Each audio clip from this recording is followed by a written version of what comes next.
ఇప్పుడే ఉప ముఖ్యమంత్రి పవన్ కళ్యాణ్ గారు మాట్లాడారు. వారి మనోభావాల్ని, వారి ఆవేదన కూడా వారు తెలియజేశారు. ఇక్కడ ఉండే వాళ్ళే కాకుండా ఈ రాష్ట్రంలో మనం అందరం కూడా రిపీటెడ్గా వెంకటేశ్వర స్వామి దగ్గరికి వెళ్ళి ఆయన మొక్కుకొని తద్వారా మనం ఏ బాధ ఉన్నా ఏ ఇబ్బంది ఉన్నా ఆయనకు అప్పచెప్పే పరిస్థితి. అయితే దిశ 1924 చాలాసార్లు ఆవేదన చెందాం, బాధపడ్డాం. బాధపడిన తర్వాత చాలా ప్రొటెస్ట్ కూడా చేశాం. రాష్ట్రంలో వెంకటేశ్వర స్వామికి అన్యాయం జరుగుతూ ఉంది, దేవాలయాలపైన దాడులు జరుగుతున్నాయి, ఎవరన్నా ఎదిరించి మాట్లాడితే వాళ్ళందరి మీద విపరీతమైనటువంటి కేసులు పెట్టి హెరాస్ చేసే పరిస్థితి వచ్చింది. నేను కూడా ఒక బాధితుడిని. రాముడి తల తీసేస్తే అక్కడికి పోయి అక్కడ ఏం జరిగిందో వాస్తవాన్ని ప్రజలకు తెలియజేయాలనుకుంటే తిరిగి నా మీదనే కేసులు పెట్టే పరిస్థితికి వచ్చారు. అలాంటి పరిస్థితులన్నీ చూసాం. అందుకే నేను ముఖ్యమంత్రి అయిన తర్వాత మొట్టమొదటి సంతకం ఒక ప్రిన్సిపల్ సెక్రటరీని వేసుకోవాలి, అప్పుడే బిజినెస్ అంతా వాళ్ళు చేస్తారు.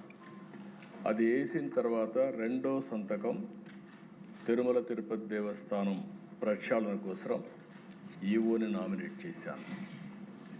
తద్వారా దీన్ని పూర్తిగా ముందు తీసుకుపోవడం కోసం ఆ రోజు శ్యామలరావు గారిని వేశాం. ఇప్పుడే ఉప ముఖ్యమంత్రి గారు అన్నారు, ఎన్డీఏ మీటింగ్లో నాకు వచ్చిన రిపోర్ట్, ఆ రిపోర్ట్ని బేస్ చేసుకొని ఆ రోజు ఎన్డీడీబీ ఏదైతే ఇచ్చారో ఆ రిపోర్టే నేను చెప్పాను. అక్కడి నుంచి జరిగిందంతా కూడా మీరు ఒకసారి చూస్తే ఈరోజు ఈ యొక్క సమాచారం అంతా కూడా ఇక్కడ ఉండే సభ్యులంతా కూడా మీరే కాదు, రాష్ట్రంలో ఉండే ప్రజలంతా ఆవేదనతో ఉన్నాం, ఆందోళనతో ఉన్నాం. అందరి మనోభావాలు కూడా దెబ్బతినే పరిస్థితికి వస్తుంది. నేను కూడా 45 సంవత్సరాలుగా రాజకీయాల్లో ఉన్నా. రేపు 28కి 50 సంవత్సరాలు అవుతుంది.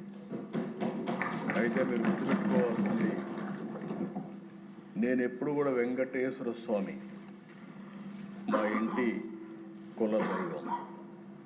ఏ కష్టం ఉన్నా బాధలున్నా ఆయనకి చెప్పి ముందుకు పోవడం తప్ప వేరే మార్గం లేదు. మళ్ళీ చెప్తున్నా, ప్రతిరోజు నేను ఒక 2 నిమిషాలు ఆయన ఫోటో పెట్టుకొని ప్రార్థన చేసి మంచి మనసునివ్వండి, మంచి పని చేయడానికి ఆశీర్వదించమని కోరుకుని అక్కడి నుంచి భారం అంతా దేవుడి పైన వేసి ఇంతవరకు పనిచేస్తూ వచ్చాను. అదే నా శక్తి. దానివల్ల నేను ముందుకు పోతున్నానని చెప్పి కూడా మరొక్కసారి మీ ద్వారా తెలియజేస్తున్నా. అందుకే అనేక సార్లు చెప్పాను, సాక్షాత్ వెంకటేశ్వర స్వామి నా మీద 23 క్లేమోర్ మైన్స్ బ్లాస్ట్ చేస్తే నన్ను కాపాడింది ఆ దేవుడు తప్ప, ఇది నాకు పునర్జన్మ తప్ప ఇంకోటి కాదు. అలాంటి నా జీవితంలో మీరు చూస్తే ఎప్పుడు కూడా వెంకటేశ్వర స్వామికి దగ్గరలో నేనున్నా. ఎంతోమంది దగ్గరికి వచ్చి ఉద్యోగాలు కానీ షాపులు కానీ అక్కడ ఇంకోటి చేయాలంటే ఎప్పుడు నేను ఇల్లు కాలేదు. నేను ఇప్పటికి కూడా ముఖ్యమంత్రిగా ఉన్నా, ప్రతిపక్షంలో ఉన్నా, నేరుగా క్యూలో వెళ్ళి దర్శనం చేసుకొని వచ్చాను తప్ప ఇంకోటి కాదు. ఎందుకంటే మనం చేసేదానికి సేవ చేయాలి. ఆ సేవలో మనం ఉంటే రాష్ట్రానికి మంచి జరుగుతుంది, అందరికీ మంచి జరుగుతుంది. మనం ముందుకు పోతున్నాం అధ్యక్ష. నేను ఆ రోజు కూడా అధ్యక్ష మనందరం గుర్తుపెట్టుకోవాలి, నేను సిద్ధాంతపరంగా పోరాడాను. తీవ్రవాదుల సమస్యలో నేనేం పెట్టుకోవాల్సిన పని లేదు. నేను ఒక సిద్ధాంతపరంగా ఇది జరగదు, దీంతో రాష్ట్రం దేశం నష్టపోతుంది కాబట్టి మీరు కూడా మెయిన్ స్ట్రీమ్ లేక రమ్మంటే వారు రాలేదనే ఉద్దేశంతో ఆ రోజు రాష్ట్రంలో ఉండే ప్రత్యేకమైన పరిస్థితులపైన పోరాడాం. కడాన నా మీద వాళ్ళు ఇచ్చేసే పరిస్థితి వచ్చారు. నేను ఆ రోజు ఏదైతే చెప్పానో ఈరోజు తుది దశకు కూడా తీవ్రవాద సమస్య చేరే పరిస్థితి వచ్చింది. నిన్న మనం చూస్తూ ఉంటే టాప్ లీడర్స్ అందరూ కూడా సరెండర్ అయ్యే పరిస్థితికి వచ్చారు. దేశంలో కేంద్ర ప్రభుత్వం చొరవతో ఈ యొక్క నక్సలిజం కూడా మార్చి లోపల ఎక్కడా లేని పరిస్థితి వస్తుంది. అయితే అధ్యక్ష, ఇక్కడ ఒకసారి మీరు చూడాల్సింది, రాష్ట్ర ప్రజానీకం కూడా ఇప్పుడే ఆవేదన మీరు తెలియజేశారు. అందులో ఉండే కుట్రపూరితమైనటువంటి చర్యలు కూడా మనం గుర్తుపెట్టుకోవాలి. నేను ఒక లడ్డు విషయమే నేను మాట్లాడడం లేదు. ఈ రాష్ట్రంలో బ్రిటిష్ వాళ్ళు పరిపాలించినప్పుడు కూడా వెంకటేశ్వర స్వామి జోలికి రాలేదు. అలాంటిది ఈరోజు ఒక లడ్డు విషయంలోనే కాకుండా అనేక విషయాల్లో ఏం చేశారో మనం ఒకసారి ఆలోచిస్తే మనలో ఉండే ఆవేదన, లేకపోతే మనం ఏం చేయాలనో బాధ్యత గుర్తొస్తుంది అధ్యక్ష. అందుకని దీంట్లో కుట్ర కోణం ఉంది. ఒక సిండికేట్గా ఏర్పడే పరిస్థితి వచ్చారు. ఇవన్నీ కూడా ఫారెన్సిక్ ఎవిడెన్స్లు చాలా వరకు ప్రూవ్ అయినాయి. దీన్ని ఏ విధంగా ముందుకు తీసుకుపోవాలో కూడా మనం మాట్లాడుకోవాల్సిన అవసరం ఉంది అధ్యక్ష. నెక్స్ట్ ఇక్కడ మీరు చూస్తే అధ్యక్ష, నేను అందుకే మహాపాపం అన్నాను. దీన్ని 59,71,000 కేజీలు ఈ యొక్క అడల్టరేషన్ జరిగింది. కల్తీ నెయ్యి వినియోగం చూస్తే 234,51,00,000 నిధులు ఖర్చు పెట్టారు. అదే కాకుండా ఆర్గనైజ్డ్ నేరంతో లడ్డు ప్రసాదం అపవిత్రం చేశారు. ల్యాబ్లకు కన్నుగప్పి టెండర్లు దక్కించుకొని, అంటే లీనియంట్వి లేకపోతే ఇది జరిగేది కాదు. 19-24 మధ్యకాలంలో మీరు ఒకసారి చూస్తే 20,01,00,000 లడ్డూలు కల్తీ నెయ్యితో తయారు చేశారు. అధికారులు, నిపుణులు, సిండికేట్ అంతా కలిసే ఇది జరిగింది. ఒకరొకరు కలిసిపోయారు.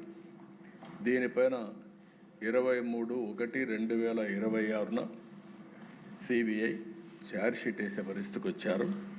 ఆ ఛార్జ్షీట్ కూడా నేను సుప్రీంకోర్టుకు మళ్ళీ ఇక్కడ కూడా 2 విషయాలు మనం గుర్తుపెట్టుకోవాల్సిన అవసరం ఉంది. ఈ కేసు ఏదైతే నా నోటీస్కి వచ్చినప్పుడు నేను ఆ రిపోర్ట్ బేస్ చేసుకొని అనౌన్స్ చేశాం. ఉప ముఖ్యమంత్రి గారు చెప్పినట్టు ఆ రోజు మేము అందరం కూడా ఆలోచించుకొని అనౌన్స్ చేశాం. అనౌన్స్ అంటే నేను చెప్పాను, అడిగితే కూడా నేను వివరాలు చెప్పాను. అది అయిన తర్వాత దీని మీద ఒక సిట్ వేయాలని మేము ఆలోచించాం. ఇలాంటివి పునరావృతం కాకుండా చేయడానికి ఒక సిట్ వేయాలని చెప్పి ఆలోచిస్తే దానిపైన ఛాలెంజెస్ సుప్రీంకోర్టు పోవడం, సుప్రీంకోర్టు దీని మీద అధ్యయనం చేసిన తర్వాత ఇది రాజకీయ కాంట్రవర్సీ ఉండకూడదనే ఉద్దేశంతో రాష్ట్ర ప్రభుత్వం, కేంద్ర ప్రభుత్వం అధికారులతో ఒక సిట్ ఒకటేసి సిబిఐ ఆధ్వర్యంలో ఎంక్వైరీ చేయమని ఒక సిట్ కాన్స్టిట్యూట్ చేసే పరిస్థితికి వచ్చారు. అంటే ఆ రోజు పోయింది కూడా అధ్యక్ష సుప్రీంకోర్టుకి వైఎస్ఆర్ కాంగ్రెస్ పార్టీ వెళ్ళారు. వాళ్ళు ఎంక్వైరీ చేసిన తర్వాత ఆ సిట్ అంతా ఫైనలైజ్ అయిన తర్వాత మొన్న కొన్ని రికమెండేషన్లని ఛార్జ్షీట్ వేశారు. అదే సమయంలో రాష్ట్ర ప్రభుత్వానికి కొన్ని రికమెండేషన్లు చేశారు. అంటే ఎవరెవరు అధికారులు తప్పు చేశారో వాళ్ళందరిపైన మీరు యాక్షన్ తీసుకోండి అని వాళ్ళు మాకు ఆదేశాలు సిబిఐ రిపోర్ట్ పంపించారు.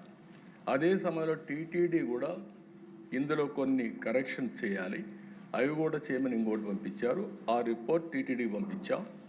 చాలామంది అనుకుంటున్నారు ఇక్కడ మనమే చేస్తున్నామని. కాదు, 2 విధాలుగా ఉంది. సుప్రీంకోర్టు ఆధ్వర్యంలో జరిగినటువంటి సిబిఐ ఎంక్వైరీ, ఆ ఎంక్వైరీలో సిట్ వేసి సిట్ ఫైనలైజ్ చేసినటువంటి ఒకటి టీటీడీ ఏం చేయాలి, మనం ఏం చేయాలి, సిబిఐ ఛార్జ్షీట్ వేసి కోర్టు కూడా ఫైల్ చేశారు. నిన్న కోర్టు కేసింది నెంబరింగ్ కాకపోయినా మళ్ళా వైఎస్ఆర్ కాంగ్రెస్ పార్టీ ఆధ్వర్యంలో కానీ ఎవరైనా కానీ సుబ్రహ్మణ్య స్వామి గారు అడ్వకేట్ కింద సుప్రీంకోర్టులో ఫైల్ వేశారు. దీన్ని అడ్డుకునే ప్రయత్నం చేస్తే సుప్రీంకోర్టు చాలా స్పష్టంగా ఇందులో నథింగ్ రాంగ్, దీన్ని లాజికల్గా తీసుకుపోవాల్సిన అవసరం ఉంది, ముందుకు బొమ్మని వాళ్ళు వేసిన రిట్ని డిస్మిస్ చేసే పరిస్థితికి వచ్చారు. ఇప్పుడు చూస్తే అధ్యక్ష, ఆ సందర్భంలో నిన్న కొంతమంది నాయకుల యొక్క రిపోర్ట్లు కూడా నేను చూశాను. ఎందుకు మాట్లాడుతున్నారు, మీరు యాక్షన్ తీసుకోమని. అంటే రాష్ట్ర ప్రభుత్వమే యాక్షన్ తీసుకుంటుంది అనే విధంగా కూడా మాట్లాడుతున్నారు. ఇది కేంద్రంలో సిబిఐ ఉంది, సుప్రీంకోర్టు ఆధ్వర్యంలో జరిగింది. రాష్ట్ర ప్రభుత్వానికి కొన్ని రికమెండేషన్లు చేశారు. అధికారులపైన యాక్షన్ తీసుకోమని, అవన్నిటిపైన యాక్షన్ తీసుకోవడానికే 1 మ్యాన్